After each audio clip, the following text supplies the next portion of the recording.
میرے نبی پاک علیہ السلام نے فرمایا جس کے ذمہ بہنیں لگ گئی، جس کے ذمہ بہنیں جس کے ذمہ لگ گئی، باپ کمزور ہو گیا یا باپ انتقال کر گیا، جس کے ذمہ بہنوں کی ڈیوٹی لگ گئی، محبوب فرمانے لگے اس نے 3 بہنوں کی اچھی پرورش کی، اچھا ادب سکھایا اور عزت کے ساتھ رخصت کر دیا، یا 2 بہنیں اس کے ذمہ لگی، اس نے آداب سکھائے، یہ ابو داؤد شریف ہے، ابن ماجہ ہے، اور پھر ان کو رخصت کر دیا عزت کے ساتھ۔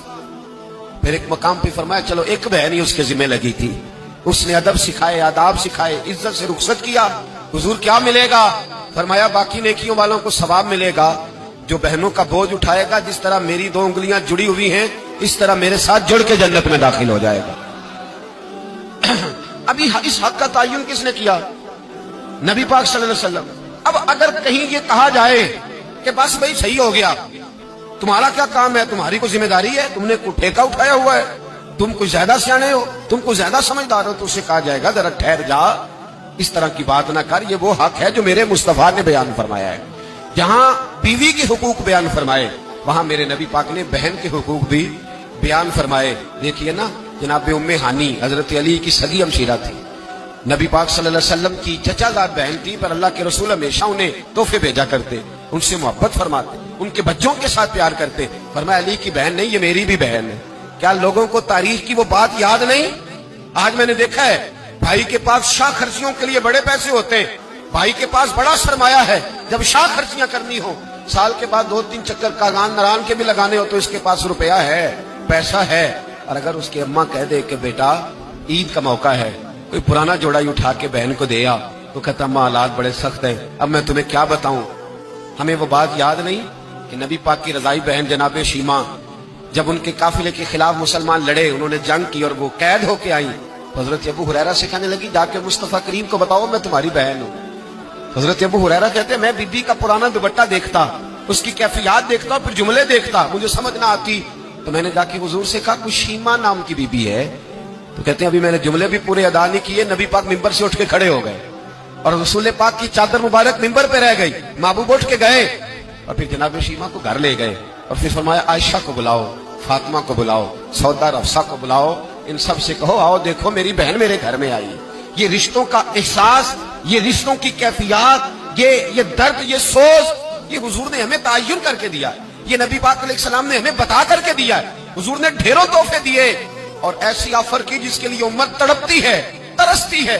حضور نے فرمایا شیما اگر تو پسند کرے تو تیرے لیے مدینے میں مکان نہ بنا دوں، اگر تو کہے تو یہاں تیرے لیے مکان نہ بنا دوں، جہاں 70,000 فرشتے روز سلامی دینے آتے ہیں، یہاں تیری پکی رہائش نہ کر دوں۔ عرض کی یا رسول اللہ میرے خاوند کا گھر، میرے بچوں کا گھر، جہاں میں بیاہی گئی، جن کے حقوق آپ نے بیان فرمائے، میں وہاں جانا چاہتی ہوں۔ حضور نے ڈھیروں تحفے دے کے رخصت کیا۔ تو میرے بھائی بہن کا ایک حدیث ہے مشکات شریف، مشکات میں حدیث ہے، ایک حضور علیہ السلام کے صحابی تھے جو نبی پاک کی بارگاہ میں بیٹھے رہتے تھے، اس پر شارحین نے بڑا کچھ لکھا ہے، کہتے ہیں وہ علم دین حاصل کرتے تھے یا جہاد میں مصروف رہتے تھے۔ ان کا ایک بھائی تھا تو وہ تجارت کرتا تھا، کاروبار کرتا تھا، یہ مشکات ہے۔ ایک دن آ کے عرض کرنے لگے یا رسول اللہ صلی اللہ علیہ وسلم اسے سمجھائے کوئی کام بھی کرے، آپ کے پاس بیٹھا رہتا ہے، ڈیوٹی ساری میں کرتا ہوں۔ تو محبوب فرمانے لگے خاموش ہو جا، ہو سکتا ہے رب کریم جو تجھے رزق دے رہا ہے وہ بھی اس کی برکت سے عطا فرما رہا ہے، اس کے نصیب کا اللہ تجھے دے رہا ہے، ہو سکتا ہے اس کے توسل سے، پتہ نہیں اللہ کس کی وجہ سے دے رہا ہے، کس کے حصے کا تیرے گھر بھیج دیتا ہے۔ امام حسن رضی اللہ تعالیٰ عنہ جب کسی شخص کو کچھ دینے جایا کرتے تھے تو فرماتے تھے بھائی یہ نصیب تیرا تھا، اللہ نے میرے گھر بھیج کے میری ڈیوٹی لگائی تھی کہ میں تجھ تک پہنچا دوں، میں نہیں لے کے آیا، نصیب تیرا ہی تھا، میرے ذمہ لگا تھا کہ چلو میں بھیج دوں۔ تو یاد رکھیے گا اگر کچھ جگہوں پہ ہمیں حقوق ادا کرنے پڑتے ہیں، کسی مالدار بھائی کو کسی غریب کا خیال رکھنا پڑ ہی جاتا ہے، تو مہربانی کرے وہ خیال کرے۔ میں نے ایک امیر بھائی سے ایک دفعہ کہا کہ تیرے غریب بھائی کی بچیاں بڑی ہو گئی ہیں، تیرے بچے رشتہ لے لو، رشتہ لے لو۔ تو کہنے لگا نہیں وہ جب شادی کرے گا تو میں تعاون کروں گا۔ تو میں نے کہا تو کیا تعاون کرے گا، کیا مطلب ہے تیرا، تو بھائی کی محبت کو پیسوں میں تول رہا ہے، سوچا ہی نہیں تو نے، وہ اسی باپ کی صلب سے جس سے تو ہے، اسی ماں کا دودھ پیا ہے جس کا تو نے پیا ہے۔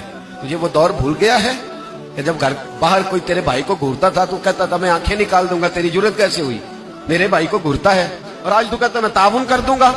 میں نے کہا تعاون تو کرنے والی بڑی دنیا ہے، تو تھوڑی توجہ کر، خیال کر، اللہ بڑا مہربان ہے، بعضوں کا دل میں بات ڈال دیتا ہے. صبح فجر کے وقت مجھے ملے تو کہنے لگے آپ نے بات تو بڑی پتے کی میرے گھر کے اندر کچھ کیفیات ایسی تھی پر رات میں نے بدل دی ہے. اب دعا فرمائیے گا اللہ مجھے اس احساس پر استقامت عطا فرمائے. تو ہمارے ہاں احساس نکلتا چلا جا رہا ہے. اب ذرا آگے بڑھیے. میرے رسول پاک صلی اللہ علیہ وسلم نے مطلق رشتوں کی بات ارشاد فرمائی. یہاں تو تعین ہے نا، خالہ کا، چاچو کا، ماموں کا، پھوپھی کا تعین کر کے. یہاں محبوب کریم صلی اللہ علیہ وسلم نے صحیح بخاری کے اندر رسول پاک صلی اللہ علیہ وسلم نے ایک بڑا خوبصورت فرمان ارشاد فرمایا.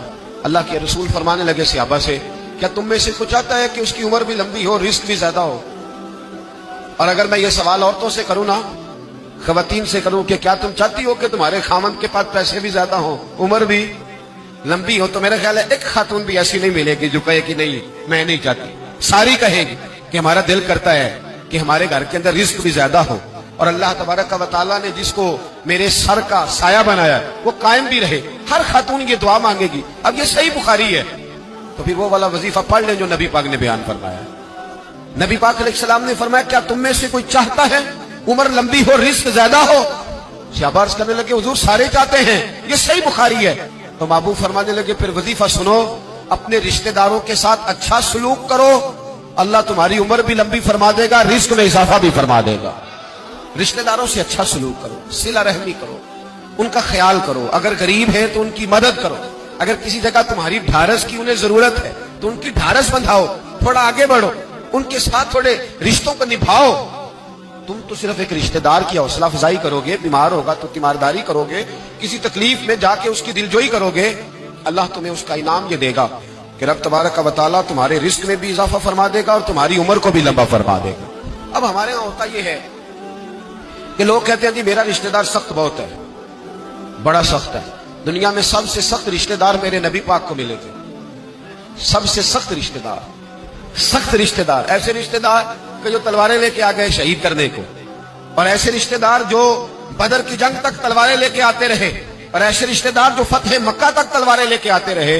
لیکن جس دن انہوں نے نرمی فرمائی، میرے محبوب نے فرمایا تم تو صرف نرمی کرو گے، مجھے تو اللہ نے رحمت للعالمین بنا کے بھیجا.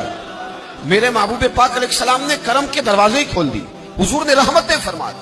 ہمارے اندر کی وہ گھٹن اور مزاج کا وہ کمزور پن اور وہ جو ہم اندر سے بزدلی دکھاتے ہیں رشتہ داروں کے معاملے میں، وہ بہت ساری جگہوں پہ ہمارا نقصان کرتی ہے.